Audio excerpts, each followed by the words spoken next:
तो पार्ट 9 की शुरुआत में बेन जिन से कहता है कि मैंने कैंपिंग के लिए एक जगह देखी है जो बहुत ही अच्छी है, जिसे सुनकर जिन उस जगह के ऊपर पेविलियन लॉर्ड के द्वारा दिए हुए स्टोन की मदद से एक फॉर्मेशन क्रिएट करता है ताकि सभी वहाँ सेफ रहे। अब वो फॉर्मेशन देखकर सब हैरान हो जाते हैं क्योंकि उसका ऑरा बहुत ज्यादा स्ट्रॉन्ग था। इसके बाद जिन बेन से कहता है कि हम दोनों कुछ कुछ लोगों को लेकर आगे बढ़ेंगे और बाकी यहाँ रहकर अपनी स्ट्रेंथ बढ़ाएंगे। तो बेन इसके लिए मान जाता है। तभी रॉय कहता है कि मैं जिन की टीम में रहूंगा, पर टोनी और लीजा दोनों बोलते हैं कि वो बेन की टीम में जाएंगे, जिस पर जिन लीजा को कहता है कि तुम मेरी टीम में आओगी ताकि अगर तुम्हें मदद की जरूरत हो तो मैं तुम्हारी मदद कर सकूं। तो लीजा उसे कहती है कि मैं अपने आप को खुद प्रोटेक्ट कर सकती हूँ। ये सुनकर जिन बोलता है कि या तो तुम मेरे साथ चलोगी या यहीं रहोगी, जिस पर टोनी बोलता है कि तुम लीजा के साथ ऐसा कैसे कर सकते हो। तो जिन कहता है कि मैं तुम्हारा लीडर हूँ और साथ ही एक कोर स्टूडेंट भी, तो मैं ऐसा कर सकता हूँ। उसी समय बेन टोनी के पास आता है और कहता है कि तुम भी जिन के साथ जाओ ताकि तुम वक्त पड़ने पर लीजा की मदद कर सको। तो टोनी इसके लिए मान जाता है।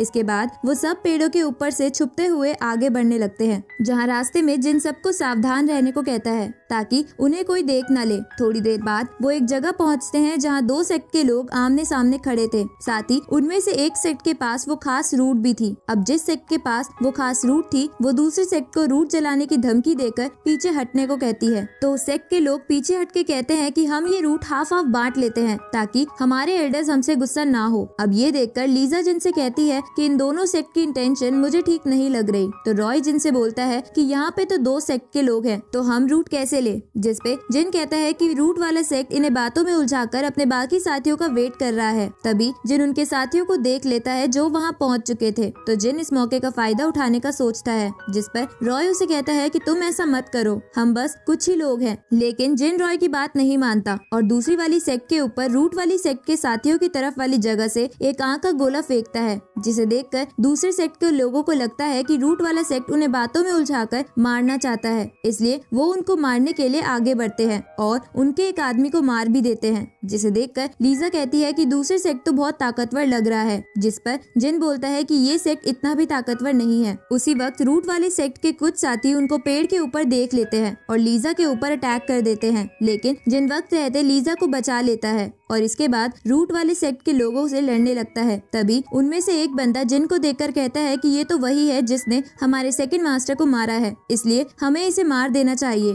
ताकि हमारा सेक्ट हमें रिवॉर्ड दे। अब दूसरा सेक्ट भी रिवॉर्ड के चक्कर में रूट वाले सेक्ट के साथ मिल जाता है क्योंकि जिन को मारने पर उन्हें उस खास रूट से ज्यादा रिवॉर्ड मिलता। अब उन लोगों को अपनी ओर आता देख जिन उन पे एक एक कर अटैक करता है, पर वो लोग रुक नहीं रहे थे। ये देखकर जिन वहाँ से भागने लगता है तो वो लोग जिन के पीछे पीछे जाते हैं, पर वो बंदा जिसके पास रूट थी वहाँ अकेला रह जाता है। जिसके बाद वहाँ पर रॉय, टोनी, लीजा और जिन के बाकी साथी आ जाते हैं और उस आदमी को पीट कर उससे वो रूट ले लेते हैं। इस तरफ जिन भागते भागते एक जगह पहुँच जाता है जहाँ पर पहले से कई फॉर्मेशन बने थे, तो जिन वहाँ रुककर फाइट करने का डिसाइड करता है। इसके बाद जिन उन लोगों के अटैक से बड़ी आसानी से बचते हुए उन सबको उस फॉर्मेशन के ऊपर खड़ा कर देता है और उनके ऊपर वही स्टोन डालकर एक ब्लास्ट कर देता है। तभी वहाँ पर लीजा, रॉय और जिन के बाकी साथी रूट को लेकर वहाँ आ जाते हैं, लेकिन उसी वक्त रूट वाले सेक्ट के कुछ और लोग भी वहाँ आ गए थे, जिन्हें देखकर वो सब भागने लगते हैं। जहाँ भागते भागते रॉय जिन से कहता है कि क्या हम इस रूट को उन्हें दे दे, पर जिन वहाँ रुककर उन सेक्ट के लोगों पे फिर से स्टोन की मदद से ब्लास्ट करता है, लेकिन वो लोग बढ़ते ही जा रहे थे। इसलिए जिन अपने साथियों को रूट लेकर वहाँ से भागने को कहता है और खुद वहाँ रुककर हैंड फॉर्मेशन से उन पर हमला करता है, जिससे उनके कुछ लोग मर जाते हैं। पर तभी उनमें से एक बंदा जिन पर स्नेक स्पिरिट से अटैक करता है और जिन को नीचे गिरा देता है। इसके बाद वो सब जिन को मारने के लिए उसके पीछे पड़ जाते हैं। इस तरफ लीजा को जिन की चिंता हो रही थी, पर टोनी कहता है कि इस रूट को ले जाना हमारे लिए बहुत जरूरी है, इसलिए हमें रुकना नहीं चाहिए। इस तरफ जिन उन सबको चकमा देकर एक जगह छुप जाता है, जिसके बाद वो लोग उसे ढूंढ नहीं पाते और थक कर वापस जाने लगते हैं। ये देखकर जिन थोड़ा खुश होने लगता है। तभी उसका पैर फिसल जाता है और वो एक ऊंचे पत्थर से नीचे गिर जाता है, जहाँ उसे ब्लू स्पिरिट स्टोन की खान मिलती है। इस तरफ लीजा, रॉय और बाकी सब जिन के बारे में अच्छा बोल रहे थे क्योंकि उन्हें लग रहा था कि जिन ने उन्हें वो रूट देकर अपनी लाइफ को सेक्रीफाइस कर दिया है। साथ ही टोनी भी जिन के ग्रेव बनाने की तैयारी करने लगता है, पर उसी वक्त वहाँ जिन आ जाता है और सबको कहता है कि मैं इतनी जल्दी नहीं मरूंगा। अब जिन को वहाँ देखकर लीजा और रॉय खुश हो जाते हैं। इसके बाद जिन उन सबको बताता है कि उसने पास में ही एक ब्लू स्टोन की खान देखी है। ये सुनकर वो चौंक जाते हैं क्योंकि ब्लू स्टोन से मैरो प्योरिफिकेशन लेवल तक पहुँचा जा सकता था। ये जान के वो सब वहाँ चलने के लिए कहने लगते हैं, जिस पर जिन बोलता है कि हम वहाँ डायरेक्टली नहीं जा सकते क्योंकि रास्ते में दोनों सेक्ट के लोग हैं। इसलिए वो एक प्लान बनाता है और लीजा से कहता है कि हम दोनों मिलकर उनका ध्यान भटकाएंगे और बाकी सब उस खान में जाकर उन स्टोन को ले लेंगे। जिस पर लीजा कहती है कि पर ध्यान भटकाने के लिए तुमने मुझे ही क्यों चुना। तो जिन कहता है कि ब्यूटीफुल गर्ल्स इस काम में माहिर होती है, जिसे सुनकर लीजा शर्मा जाती है। अब वो सब प्लान के अकॉर्डिंग आगे जाने लगते हैं, जहाँ जिन टोनी को भी अपने प्लान में शामिल कर लेता है क्योंकि उसे उससे एक खास काम था।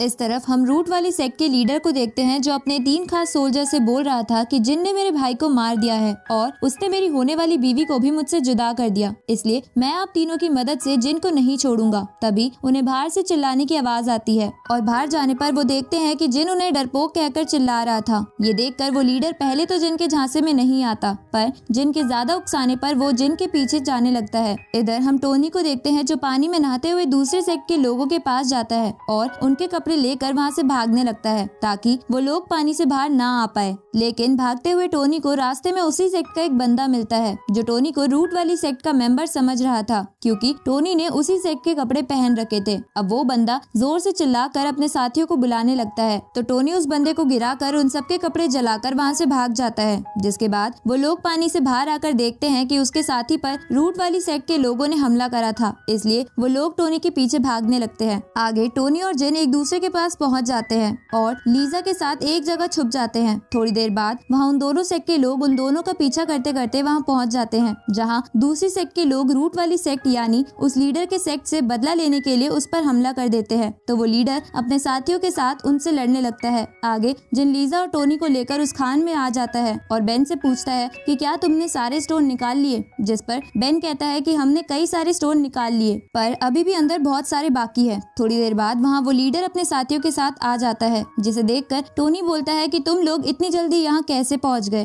तुम तो उस सेक्ट के लोगों से लड़ रहे थे। जिस पर वो लीडर बोलता है कि वो सेक्ट तो बहुत ज्यादा कमजोर था, उन्हें तो हमने चुटकियों में हरा दिया। ये सुनकर जिन समझ जाता है कि उस लीडर के स्पेशल सोल्जर्स बहुत ताकतवर हैं। तभी स्पेशल सोल्जर्स लीडर को कहते हैं कि हमें इनसे बातें नहीं करनी चाहिए बल्कि इनसे वो स्टोन छीनने चाहिए ताकि हम अपनी स्ट्रेंथ और ज्यादा बढ़ा ले। ये सुनकर वो लीडर अपने सैनिकों से उन सब पर हमला करने को बोलता है तो जिन और बाकी सब भी उन सैनिकों का सामना करने लगते हैं। पर थोड़ी देर लड़ने के बाद जिन को लगता है कि अगर वो लोग ऐसे ही लड़ते रहे तो वो लोग जरूर हार जाएंगे, इसलिए उसे कैसे भी करके अपने किसी मेंबर की स्ट्रेंथ बढ़ानी होगी। इसलिए वो अपने साथियों से पूछता है कि तुम में से ऐसा कौन है जो जल्दी से मैरो प्योरिफिकेशन स्टेज पर पहुंच सकता है। जिस पर लीजा कहती है कि मैं वहां तक पहुंचने की कोशिश कर सकती हूँ। ये सुन के जिन सबको कहता है कि हम सब मिलकर अब लीजा को प्रोटेक्ट करेंगे ताकि लीजा कल्टीवेट कर सके। इसके बाद लीजा उन स्टोन्स की मदद से ट्रेनिंग स्टार्ट कर देती है, जिसे देखकर वो सोल्जर्स लीडर को कहते हैं कि हमें इसे जल्दी रोकना पड़ेगा, नहीं तो कल्टीवेशन कंप्लीट होने के बाद ये हम सबको मार सकती है। तो लीडर उनसे कहता है कि तो आप जाके उन्हें रोकिए। इसके बाद वो सोल्जर्स लीजा की तरफ बढ़ने लगते हैं तो टोनी और रॉय उन्हें रोकने की कोशिश करते हैं, पर वो तीनों मिलकर उन दोनों को घायल कर देते हैं। ये देखकर जिन उनसे लड़ने के लिए आगे बढ़ता है तो वो तीनों जिनको मारने के लिए एक बड़ा सा स्पिरिट स्कल बनाते हैं और जिन को उसमें कैद कर लेते हैं। इसके बाद उन सबको लगता है कि जिन अब मर चुका है, लेकिन उसी वक्त जिन उस स्कल को तोड़कर बाहर आ जाता है। ये देखकर उनमें से एक जिन पर कई सारे हैंड फॉर्मेशन से हमला करता है तो जिन उन्हें रोकने के लिए अपनी वाटर बॉल टेक्निक से कई सारे निडल बनाकर उन पे अटैक करता है, पर वो सभी हैंड्स को नहीं रोक पाता। जिसे देखकर वो तीनों कहते हैं कि बच्चे तुम मुझसे नहीं लड़ सकते। ये सुनकर जिन गुस्से में उनमें से एक पर चढ़कर उसे पीटने लगता है और कहता है कि मैं तुम्हें लीजा को कुछ नहीं करने दूंगा। जिस पर वो तीनों जिन को नीचे गिराकर बोलते हैं कि वो तुम्हारी क्या लगती है। इसके बाद वो तीनों पूरी तरह थके हुए जिन पर फिर से स्पिरिट स्कल का इस्तेमाल करते हैं और इसी के साथ ये पार्ट यहीं खत्म होता है।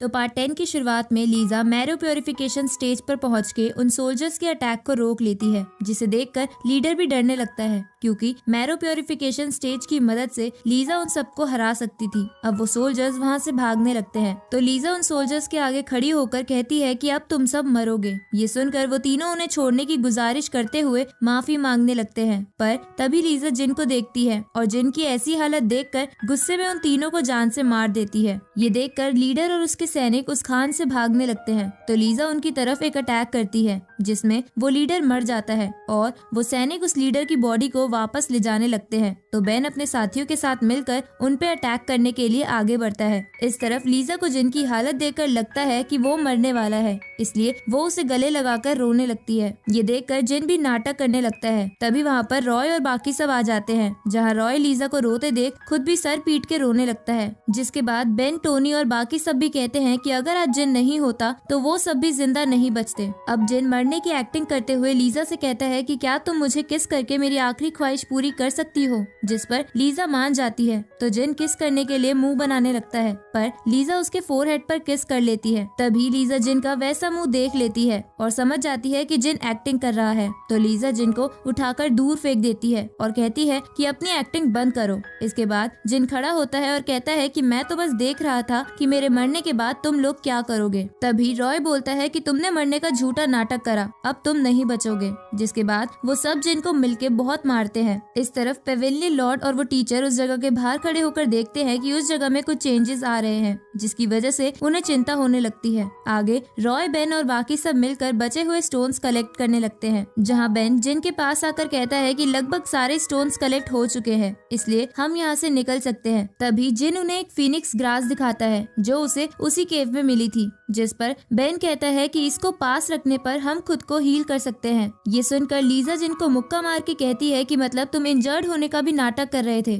तभी उनका एक साथी बहुत तेजी से वहाँ आकर बोलता है कि उसे वहाँ एक होली रूट मिली है। जिसके बाद वो सभी उस जगह जाते हैं और उस होली स्पिरिट रूट को देखकर चौंक जाते हैं। तभी बेन उस होली स्पिरिट रूट के पास जाकर उसे लेने की कोशिश करता है, पर उससे पहले ही लीजा उसे पकड़ के पीछे कर देती है, क्योंकि उस होली स्पिरिट रूट के पास बहुत ज्यादा हीट थी, जिसकी वजह से बेन राख बन सकता था। ये सुनकर रॉय बोलता है कि तो हम उसे कैसे पाए। तभी जिन उस होली स्पिरिट रूट के पास जाता है, जिसके बाद वहाँ बहुत तेज रोशनी चमकती है, जिसके बाद उन्हें लगता है कि जिन भी राख बन गया, पर तभी वो लाइट हट जाती है। जिसके बाद उसमें से जिन उस रूट को लेकर बाहर आता है। ये देखकर वो सब चौंक जाते हैं और जिन से पूछते हैं कि तुमने ऐसा कैसे किया, जिस पर जिन कहता है कि ये तो मेरे लिए इजी था, लेकिन वो मन में सोचता है कि अगर मेरे ऊपर फायर सहन करने वाला कवच ना होता तो आज शायद मैं मर जाता। अब लीजा जिन को भी उस रूट की मदद से मैरी प्योरिफिकेशन स्टेज पर पहुंचने को कहती है। ये सुनकर जिन कल्टीवेशन के लिए बैठ जाता है, जिसे देखकर बेन और बाकी सब भी उन स्टोन की मदद से कल्टीवेट करने के लिए चले जाते हैं।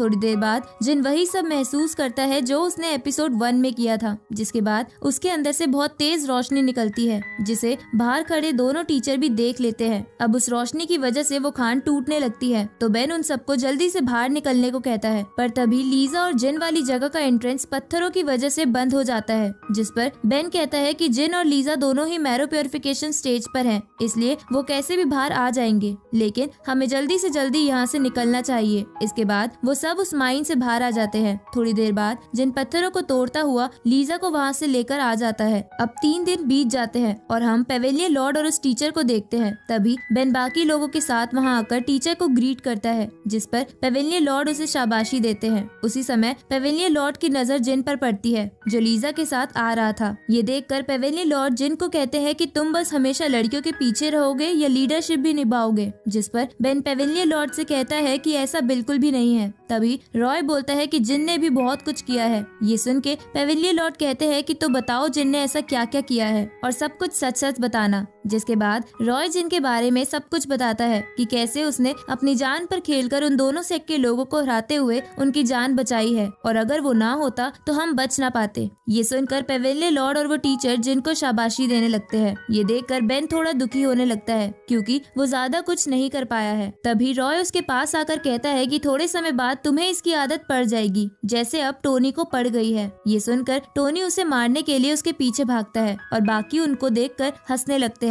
आगे वो सब एक मार्केट में पहुंचते हैं, जहां बेन लीजा के पास आकर उसे एक नेकलेस देता है जो उसने अपने हाथों से बनाया था। ये देखकर लीजा उसे थैंक्स बोलती है। तभी रॉय जिन से बोलता है कि देखो बेन तो लीजा के लिए गिफ्ट लाया है, तो क्या तुम कुछ नहीं करोगे, जिस पर जिन कहता है कि बस तुम देखते जाओ। इसके बाद जिन लीजा के पास जाता है और उसे कहता है कि मैं तुम्हारे लिए कोई कीमती चीज तो नहीं ला पाया, क्योंकि कोई भी चीज इतनी अनमोल नहीं थी, पर मेरे पास जो फीनिक्स ग्रास है वो जलने के बाद बहुत ब्यूटीफुल दिखती है। ये सुन सुनकर पेवेलियन लॉर्ड उसे कहते हैं कि फीनिक्स ग्रास एक खास ट्रेजर है जो बड़ी मुश्किल से मिलता है और तुम बस इसे ऐसे ही वेस्ट करना चाहते हो। जिस पर जिन बोलता है कि फीनिक्स ग्रास तो फिर भी मिल जाएगी, लेकिन ट्रू लव मिलना लगभग नामुमकिन है, और ये कहकर वो उस फीनिक्स ग्रास को जला देता है। जिसके बाद उन सबको एक खूबसूरत नजारा देखने को मिलता है। ये देखकर लीजा बहुत खुश हो जाती है। इधर बेन ये देखकर थोड़ा निराश हो जाता है, तो टोनी उससे कहता है कि तुम्हें अब हार मान लेनी चाहिए। तभी वह रॉय आकर बोलता है कि मैंने कहा था ना कि तुम इसकी आदत डाल लो। इस तरफ लीजा जिनसे कहती है कि तुम मुझे आज रात जंगल में मिलना, मुझे तुमसे कुछ बात करनी है।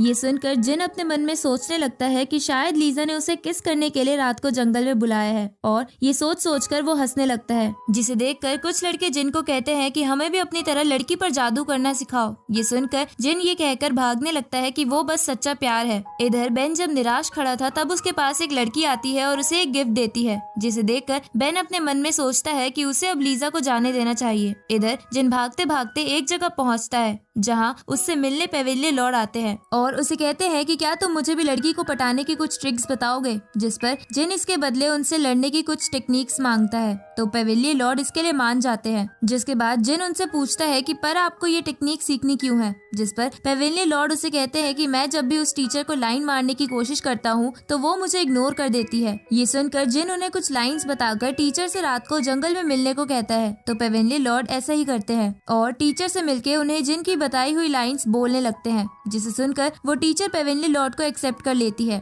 अब जिन लीजा की बताई हुई जगह पर जाता है जहाँ लीजा उससे एक एंजल की तरह मिलने आती है और उससे पूछती है कि क्या जो तुमने पहले मुझे बोला था, क्या वो तुमने पहले किसी और को भी बोला है। जिस पर जिन कहता है कि मेरी फीलिंग्स बस तुम्हारे लिए ही है, और ये कहकर जिन लीजा को किस करने के लिए आगे बढ़ने लगता है, लेकिन लीजा उसे धक्का मार देती है और कहती है कि तुम्हारे इंचार्ज के साथ फाइट करीब आ रही है, इसलिए तुम सावधान रहना। और ये कहकर लीजा वहाँ से चली जाती है। आगे हम बीपीपी पेविलियन के कुछ सैनिकों को देखते हैं जो बातें कर रहे थे कि जरूर जिन की लीडरशिप में वो लोग बचकर वापस नहीं आ पाएंगे। तभी उनके सामने एक तेज रोशनी चमकने लगती है, जिसे देखकर उन्हें लगता है कि कोई उन पर अटैक करने के लिए आ रहा है, पर तभी उसमें से जिन और बाकी सब निकलते हैं। जिसके बाद पेवेलियन लॉर्ड जिन के पास जाकर कहते हैं कि क्या तुम्हें उन सब चीजों के लिए कोई रिवॉर्ड चाहिए, पर जिन इसके लिए मना कर देता है और लीजा के साथ आगे जाने लगता है, जहाँ वो लीजा से कहता है कि क्या हम आज रात भी मिल सकते हैं। ये सुनकर लीजा शर्माकर वहाँ से भाग जाती है, तो जिन भी वहाँ से जाने लगता है। तभी वहाँ पर इंचार्ज आता है और उसे कहता है कि मेरा बेटा अभी भी उन इंजरीज को हील कर रहा है और तुम यहाँ खुश हो रहे हो,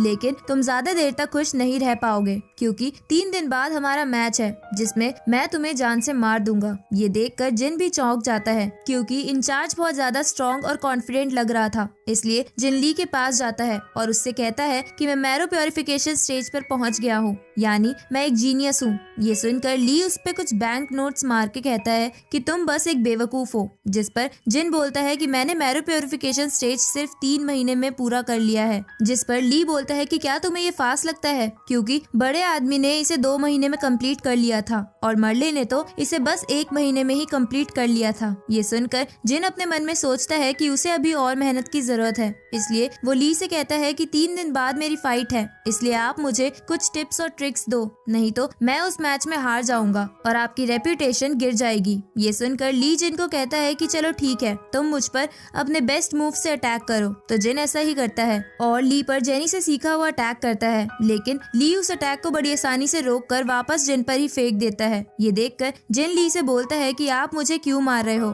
जिस पर ली कहता है कि मैंने तो बस स्पिरिचुअल स्टेज का मूव इस्तेमाल करा था। ये सुनकर जिन हैरान हो जाता है क्योंकि वो मैरी प्योरिफिकेशन स्टेज पर है, इसलिए वो ली से कहता है आप स्पिरिचुअल स्टेज के मूव से मुझे हरा नहीं सकते क्योंकि मेरा स्टेज उससे ज्यादा है। ये सुनकर ली उसे बताता है कि जरूरी नहीं एक लो स्टेज मूव तुम्हें हरा नहीं सकता, ये सब पावर पे नहीं बल्कि प्रैक्टिस पर डिपेंड करता है, जिससे हमारी सोल साफ बनती है और हमारा नॉर्मल मूव भी बहुत खतरनाक बन जाता है। जिसके बाद ली जिन को फाइटिंग की कुछ टेक्निक्स दिखाता है, जिसे देखकर जिन हैरान हो जाता है क्योंकि प्रैक्टिस की वजह से जिन अपनी बॉडी को बहुत तेज तेज मूव कर पा रहा था। अब ली जिन को बाहर फेंक कर कहता है कि जाओ, जितना सिखाया उसकी प्रैक्टिस करो। तो जिन ऐसा ही करने लगता है और अपनी सोल को साफ करते हुए ली की बताई हुई बात को ध्यान में रखकर अपनी वाटर बॉल टेक्निक को इम्प्रूव करने लगता है, जहाँ थोड़ी देर बाद वो ब्लू वाटर बॉल्स को गोल्डन में बदल लेता है। और इसी के साथ पार्ट 10 यहीं खत्म होता है।